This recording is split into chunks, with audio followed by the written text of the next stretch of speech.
saya hadir di sini adalah utamanya untuk bersedia dan support atas kasus yang dilaporkan oleh Dr. Bonatua dengan Pak Michael Sinaga dengan kuasa hukum yaitu Pak Abdul Ghafur. Ya, jadi inti saya hadir di sini adalah itu. Kenapa saya menemui teman-teman di luar? Ya untuk sebaiknya supaya tidak mengganggu. Jadi tadi laporan atau informasi yang sudah disampaikan oleh Dr. Bonatua, juga ada Pak Janes, ada juga Mas Mike, dan tentu kisi-kisi hukumnya oleh Pak Abdul Ghafur adalah sesuai dengan itu, dan itu adalah hal yang sangat bagus untuk diinformasikan. Tugas saya nantinya adalah, saya karena selaku ahli yang ditunjuk untuk juga dalam kasus ijazah yang kemudian digugat ke beberapa pihak ya oleh Pak Dr. Bonatua selaku prinsipal ya, Komisi Informasi dan pihak-pihak yang lain, yaitu saya akan memberikan analisis nantinya tentang apa yang terjadi, dan utamanya adalah dengan Undang-Undang Keterbukaan Informasi Publik nomor 14 tahun 2008 dan Undang-Undang Kearsipan ya nomor 27. Jadi artinya apa? Saya memang kebetulan dulu selaku salah satu tim yang menyusun Undang-Undang Keterbukaan Informasi Publik dulu, dan saya juga sempat mengajar tentang kearsipan di Universitas Gadjah Mada. Jadi saya menyatakan bersedia untuk mensupport kasus ini, dan itu yang guna saya untuk hadir di sini di tengah-tengah waktu yang sangat singkat ini, karena sebentar lagi kita tentu akan sebagian dari kita akan menjalankan ibadah Jumat ya. Itu saya kira. Pak, terkait penetapan tersangka. Nah, jadi itu yang penting dulu, jangan dihilangkan ya statement yang pertama tadi ya. Karena itu penting ya Pak Bonatua. Ntar Pak Bonatua aja beritanya hilang ya. Nah, oke. Ya. Jadi saya Roy Suryo selaku pemerhati telematika yang memiliki hak hukum dan juga memiliki hak untuk melakukan penelitian atas keterbukaan informasi publik juga. Jadi Undang-Undang Nomor 14 tahun 2008, penjabaran dari Undang-Undang Dasar 45 pasal 28F, dan juga hak yang diatur oleh Declaration of Human Rights ya. Jadi saya bebas untuk, atau kita sebagai warga negara bebas untuk melakukan apapun keterbukaan informasi dan penelitian, apalagi untuk dokumen publik. Yang saya teliti adalah dokumen publik. Ya, jadi ini akan menjadi presiden yang sangat buruk ya. Kalau ada seseorang yang meneliti dokumen publik kemudian ditersangkakan dan kemudian dikriminalisasi, itu yang sangat buruk. Dan yang kedua adalah kami tetap menghormati semua ini. Dan salah satu kuasa hukum saya adalah juga Pak Abdul Ghafur. Ya, itu salah satu tergabung dalam tim. Ya, tim anti kriminalisasi terhadap kami semua. Dan ada 2 klaster yang saya dengar tadi sudah ditetapkan. Klaster yang pertama terdiri dari 5 orang, klaster yang kedua terdiri dari 3 orang, dan saya perlu mengaturkan selamat juga untuk rekan saya Pak Michael yang terbebas dari klaster itu ya gitu. Ya, jadi artinya apa? Saya tetap menghormati penetapan tersebut. Tapi sebaiknya semua masyarakat juga menunggu dengan sabar prosesnya. Karena kalau saya tidak salah dengar tadi, memang tidak ada perintah langsung untuk dilakukan penahanan. Ya, jadi ini clear banget ya, loud and clear. Jadi kalau tiba-tiba ada orang yang aneh-aneh atau orang yang mendesak-desak, itu tentu saja sudah merupakan hal yang justru melanggar hukum. Dan poin yang paling penting apa? Status TSK itu masih harus kita hormati, dan sikap saya apa? Senyum saja. TSK itu adalah salah satu proses. Ya, masih nanti ada status menjadi, misalnya lanjut itu baru menjadi terdakwa, baru lanjut lagi menjadi terpidana.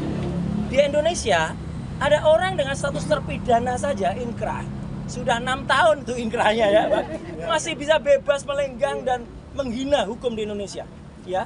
Jadi artinya adalah tolong aparat hukum juga fair dan adil dalam hal ini.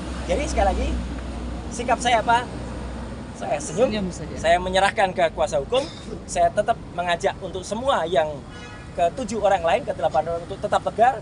Ini adalah perjuangan kita bersama rakyat Indonesia selaku masyarakat yang bebas untuk melakukan penelitian atas dokumen publik, tidak untuk dikriminalisasi. Dan tolong aparat itu juga fair dan adil, karena jangan sampai ada orang yang punya status terpidana 6 tahun inisial SM ya, itu masih bebas dan menghina hukum. Saya kira itu ya. Clear Pak. Langkah hukumnya tunggu semuanya ya, tunggu semuanya, apalagi saya tentu tidak bisa berbicara sendiri. Kita akan ikuti semua nasihat maaf, apalagi termasuk dari para kuasa hukum yang ada. Saya kira itu ya, teman-teman. Waktu kita. Mas Roy? Apa? Dengan kecewa. Enggak ada soal ini bukan soal kecewa, bukan soal ini soal ilmiah tidak kriminalisasi atau tidak adil atau tidak. Itu aja ya. Oke, jadi saya tetap tegar. Teman-teman yang lain ya, Bang Respon Sianipar dan Mbak Tifa, Dr. Tifa yang seklaster dengan saya, kemudian dengan 5 yang klaster lainnya ya, saya harapkan juga tetap tegar. Ini adalah perjuangan kita, perjuangan seluruh bangsa Indonesia, seluruh masyarakat melawan kezaliman dan kriminalisasi. Ya, itu saya kira. Wassalamualaikum warahmatullahi wabarakatuh. Selamat atas laporannya, Pak Penatuan. Selamat. Gua tahu nih. Tadi udah kesini.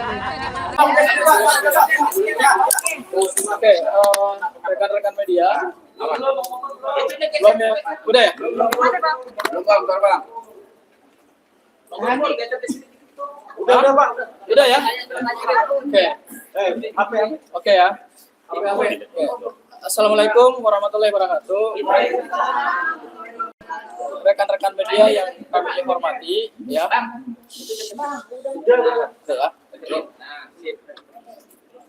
Ini masih dalam kerangka mengungkap misteri ijazah Pak Joko Widodo.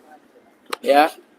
Hari ini saya selaku kuasa hukum pelapor, yaitu Dr. Bonatua Silalahi, mendatangi Bareskrim Polri untuk membuka laporan dugaan tindak pidana kearsipan, ya, terkait dengan keberadaan ijazah yang selama ini menjadi polemik di publik, yaitu ijazah Pak Joko Widodo sejak mencalonkan diri sebagai calon wali kota Solo 2 periode, kemudian calon gubernur DKI Jakarta, kemudian calon presiden Republik Indonesia untuk 2 periode. Hari ini yang kami buka laporan di Bareskrim Polri itu terkait dugaan tindak pidana kearsipan yang diatur dalam Undang-Undang Nomor 43 Tahun 2009 tentang kearsipan. Siapa saja terlapornya? Yang pertama adalah Komisioner atau Sekjen KPU RI periode 2014 sampai 2024. Kemudian yang kedua, Komisioner atau Sekretaris KPU DKI Jakarta periode 2012 dan 2017. Kemudian yang ketiga, Kepala Arsip Negara Republik Indonesia periode 2012 dan 2024. Kemudian pejabat Kepala Dinas Perpustakaan dan Kearsipan Pemprov DKI Jakarta periode 2012 dan 2017. Kemudian pejabat Kepala Dinas Perpustakaan dan Kearsipan Pemkot Surakarta periode 2005 sampai 2015. Dan yang terakhir adalah Komisioner dan Sekretaris KPU Kota Solo 2005 dan 2010. Yang kami laporkan itu ada 4 pasal. Yang pertama adalah pasal 83 Undang-Undang Kearsipan terkait dengan dugaan tindak pidana kearsipan. Kemudian juga pasal 86 Undang-Undang Kearsipan, pasal 55 tentang penyertaan dugaan tindak pidana, kemudian pasal 56 KUHP, 55 KUHP dan pasal 56 KUHP. Yang kami laporkan ini materi pokoknya adalah mengungkap keberadaan ijazah Pak Joko Widodo yang sampai hari ini belum diarsipkan di dalam Lembaga Kearsipan Daerah dan Kearsipan Nasional atau ANDRI. Kenapa? Berdasarkan Undang-Undang Kearsipan dan kemudian Undang-Undang Pemilu, kemudian juga peraturan KPU, dokumen seorang kepala daerah, dokumen seorang presiden terpilih, setelah melewati batas tertentu yaitu di atas 5 tahun, kemudian kewajiban Lembaga Arsip Nasional dan Lembaga Arsip Daerah adalah harus mengarsipkan itu di dalam kearsipan. Karena arsip itu adalah bagian dari identitas bangsa Indonesia. Arsip itu adalah potret perjalanan sejarah bangsa. Jokowi pernah memenangkan pertarungan Gubernur Jakarta melalui pilkada langsung dan memenangkan pemilihan presiden 2 periode yang dipilih langsung oleh rakyat. Tapi sampai hari ini, keberadaan ijazah itu belum sama sekali diarsipkan. Kami tidak berbicara tentang keaslian ijazah atau tidak, palsu atau tidak palsu. Tapi yang kami bicarakan adalah kewajiban lembaga-lembaga kearsipan yang harusnya dimulai dari KPUD, KPU RI, menyerahkan dokumen itu kepada Lembaga Arsip Daerah dan Lembaga Arsip Nasional. Kewajiban mereka adalah menjaga dokumentasi ijazah. Kenapa sampai hari ini keberadaan ijazah itu belum terungkap? Ini menjadi semacam satu tanda bahwa ijazah Pak Joko Widodo itu sampai hari ini memang masih misterius. Ya, misterius itu tentu misterius dari sisi keberadaannya. Sehingga tentu ini akan menjadi satu tantangan hukum baru lagi ke depan. Dokumen ijazah Pak Joko Widodo ini kemudian semakin hari semakin menggelinding. Bukan hanya ada laporan di Polda Metro Jaya yang sama-sama kita tahu sudah ada tersangka yang ditetapkan oleh Polda Metro Jaya, tetapi juga ini akan membuka kotak Pandora baru bahwa bukan hanya orang yang sedang meneliti ijazah Pak Joko Widodo kemudian hari ini menjadi tersangka, tetapi lembaga-lembaga yang mempunyai otoritas yang diberikan kewenangannya oleh undang-undang, dibayar oleh APBN, menjalankan undang-undang kearsipan. Kenapa ijazah Pak Joko Widodo itu sampai hari ini tidak diarsipkan oleh lembaga arsip daerah dan lembaga arsip nasional? Nah, pelapor yaitu Bapak Dr. Bonatua Silalahi ini adalah seorang peneliti Scopus. Ya, beliau adalah peneliti yang hasil penelitiannya itu masuk ke jurnal internasional. Laporan kami hari ini adalah karena Pak Bonatua ini sudah kecewa dengan jawaban yang selama ini diberikan oleh lembaga-lembaga yang dimintai transparansi dan akuntabilitasnya terkait dengan dokumen ijazah Pak Joko Widodo. Ya, mungkin nanti untuk kejelasannya saya serahkan kepada Bang Bonatua untuk menjelaskan dari sisi materi kenapa Bang Bonatua hari ini membuka laporan itu ke Baris Krim Polri. Silakan Bang Bonatua. Baik, terima kasih ya. Menyambung tadi penjelasan pengacara saya bahwa memang selama ini kan sebagaimana publik tahu bahwa saya sudah menyurati 8 kementerian lembaga untuk mendapatkan dokumen autentik ya dari fotokopi yang terlegalisir. Artinya autentik ini kalau dia di dalam rejim undang-undang kearsipan, autentik itu adalah kopian atau dokumen yang sudah dibandingkan dengan aslinya. Ternyata dari dokumen-dokumen hasil yang saya peroleh dari KPU dan KPUD terungkap bahwa belum pernah penyandingan langsung antara asli dan fotokopi yang dileges. Terus dari hasil berbagai ungkapan dari komisioner di KPU di media-media juga mengungkap bahwa mereka tidak melakukan itu. Karena apa? Karena undang-undang PKPU-nya menyebut itu dapat, artinya bisa saja tidak. Jadi selama ini KPU tidak menggunakan kalimat dapat itu untuk melakukan klarifikasi, verifikasi. Dalam rejim undang-undang pemilu itu di PKPU disebut selain verifikasi itu bisa langsung klarifikasi. Artinya begini, kalau ada ijazah difotokopi lalu dilegalisir lalu KPU, maka KPU itu hanya sampai mengecek ke legalisir, tidak pernah ngecek ke asli dan disandingkan ke fotokopinya. Seperti itu. Jadi karena saya merasa penelitian ini butuh data yang tervalidasi secara hukum dan teknis, jadi saya minta tolong ke Bareskrim untuk tujuan laporan saya agar Bareskrim melakukan penyelidikan. Penyelidikan ini bisa jadi tadi seperti ada ujungnya dugaan pidana, tapi saya tidak mau arah ke situ. Saya hanya ingin bahwa dokumen yang dikasih KPU ke saya itu ada dari KPU RI ya, ada 2, 2019, 2014. KPU DKI ada 1, 2012, dan ada dari tim kita juga yang lain, Pak Ben Taufik di Solo ada 1. Itu harus divalidasi dan secara hukum oleh lembaga kearsipan daerah maupun ANRI. Ya, kenapa? Karena di Undang-Undang ANRI, di Undang-Undang Kearsipan Nasional, kearsipan itu disebutkan setiap ada penyerahan dokumen, maka lembaga kearsipan atau ANRI wajib mengautentifikasi dengan menggunakan tenaga ahli yang kompeten. Dan yang tenaga ahli yang kompeten ini adalah arsiparis dan ahli forensik dokumen. Jadi harapan kita adalah semoga ya nanti melalui Mabes Polri ya, Bareskrim bisa meyakinkan publik. Tidak salah juga ya, meskipun terlambat ya, bisa tidak salah juga meskipun terlambat ya, bisa saja aslinya ditunjukkan sekarang ya. lalu disandingkan dengan fotokopi yang telah kami kumpulkan. Begitu. Terima kasih. Ya. Ada pertanyaan? Tadi laporannya diterima dari Direktorat mana, Pak? Diterima oleh Direktorat Tindak Pidana Umum, kemudian masuk ke unit 4, yaitu dokumen politik, Dokpol.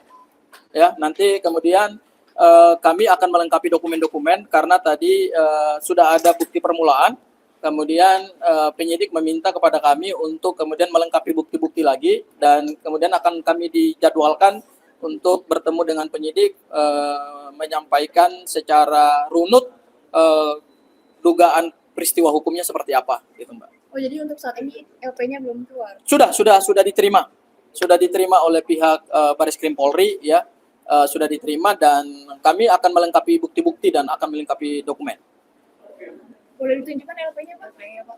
Kenapa Mbak? Boleh ditunjukkan LP-nya. Jadi hari ini sebetulnya yang diterima itu bentuknya adalah masih aduan masyarakat, ya, masih dumas. Jadi Pak Bonatua itu posisinya adalah sebagai pendumas, ya, dalam kasus mengungkap keberadaan ijazah yang kaitannya itu dengan undang-undang arsip. Jadi di undang-undang arsip memang dijelaskan bahwa ada sanksi administrasi tetapi juga ada sanksi pidana. Nah, yang ditempuh oleh pendumas, ya, dalam hal ini ada Pak Dr. Bonatua Silalahi, itu mengambil langkah hukum pidana karena memang ada dugaan peristiwa pidana berupa tidak menyerahkan ijazah Pak Joko Widodo untuk dijadikan sebagai arsip.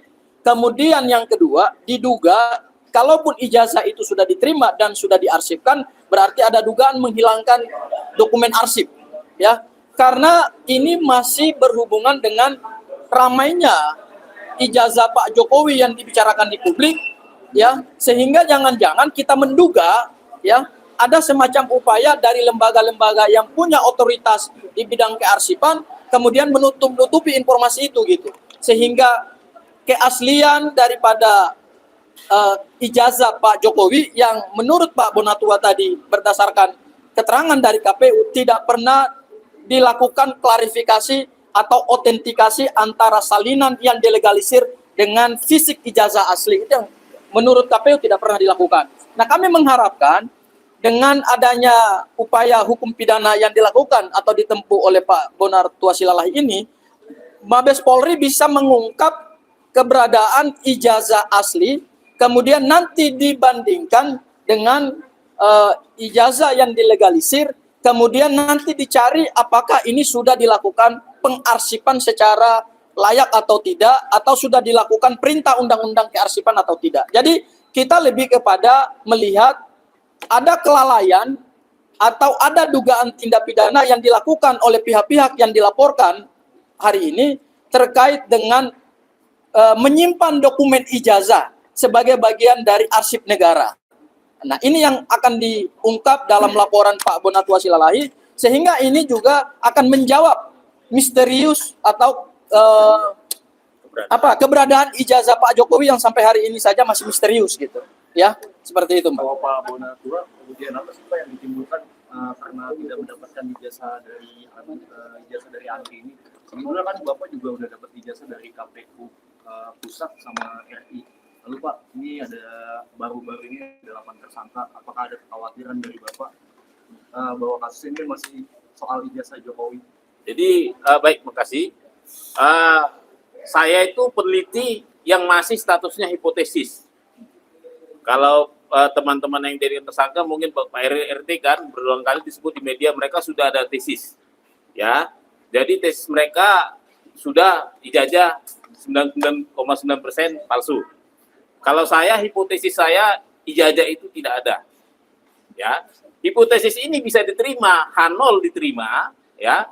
Jika ternyata saya tidak menemukan bukti otentik KPU fotokopi dengan asli itu tidak tersambungkan, itu diterima. Kalaupun nanti ternyata bisa ada, berarti hipotesis saya ditolak. Artinya itu ijazah ada. Terserah nanti apakah ijazah itu ada lagi peneliti selanjutnya meneliti asli atau tidak, itu domain mereka. Tapi kami di sini dalam rangka akademis hanya sampai pada mengungkap ada atau tidak saja. Begitu. Kan itu udah Bapak dapatin di KPU RI sama KPU daerah.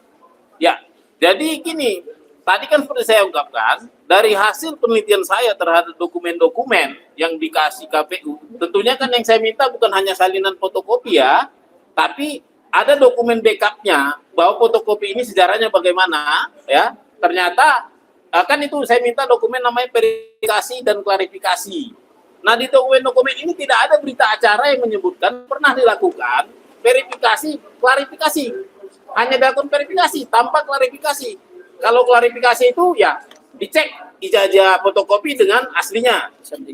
Disandingkan. Tapi kalau di Undang-Undang Kearsipan itu disebut autentikasi. Seperti itu. Dan tidak tersimpan di lembaga kearsipan. Dan tidak tersimpan. Dan uniknya memang sampai saat ini ya, baik itu lembaga kearsipan Kota Solo, Prakarta, lembaga kearsipan DKI Jakarta, dan ANRI mengaku tidak memilikinya. Seharusnya ini kan dokumen menurut Undang-Undang Kearsipan 5 tahun itu seharusnya sudah diserahkan ke lembaga kearsipan daerah atau ke ANRI, seperti itu. Penetapan tersangka 8 orang itu Bapak ada kekhawatiran nggak? Jadi ini adalah apa ya, missing piece ya di sini. Kalau nanti ternyata tadi jawabannya ada, ya kan? Dan kalau tidak ada ya berarti tidak sah dong yang 8 itu ya. Tapi kalau ada, maka tahap berikutnya lah, benar nggak tesisnya teman-teman RT, tesisnya itu palsu? Kan pertanyaannya palsu atau tidak? Maka itu akan menjawab potongan-potongan puzzle tadi. Seperti itu. Terima kasih Pak Bono. Terima kasih. Terima kasih. Oh, hukumannya. Saya tambahin sedikit lah. Terima kasih. Tahun hukumannya 10 tahun. Ya, itu gimana tuh? 10 tahun. Ya. Ya, Kalau ini. mau viral lagi bisa jadi puluhan Ini. orang ini kena 10 tahun gitu loh. Iya, biar nggak main-main KPU ini. Ayo kita viralin di mana aja lah. Ayo kita viralin di mana aja lah. Kakak di mana? Aku boleh ya? Kenapa? Nomornya, Mbak. Biar nggak salah tulis. Biar yang seru adanya di sebelah kanan nih. Mbak ini Mbak. 83 ini. Poin aja.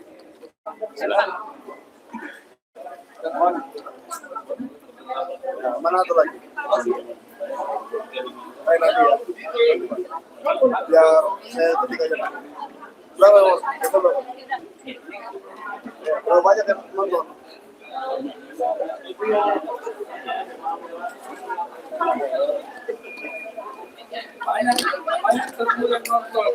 Banyak ketemu yang nonton ya Pak Jales. Yang Pak Jales saya ini nggak kenal. Ini lesu. Lesu apa? Bukan saya lesu. Karena 8 Karena bangun pagi. satu karena 8 bahkan kita tersangka 8. Iya. Tapi tersangka lo.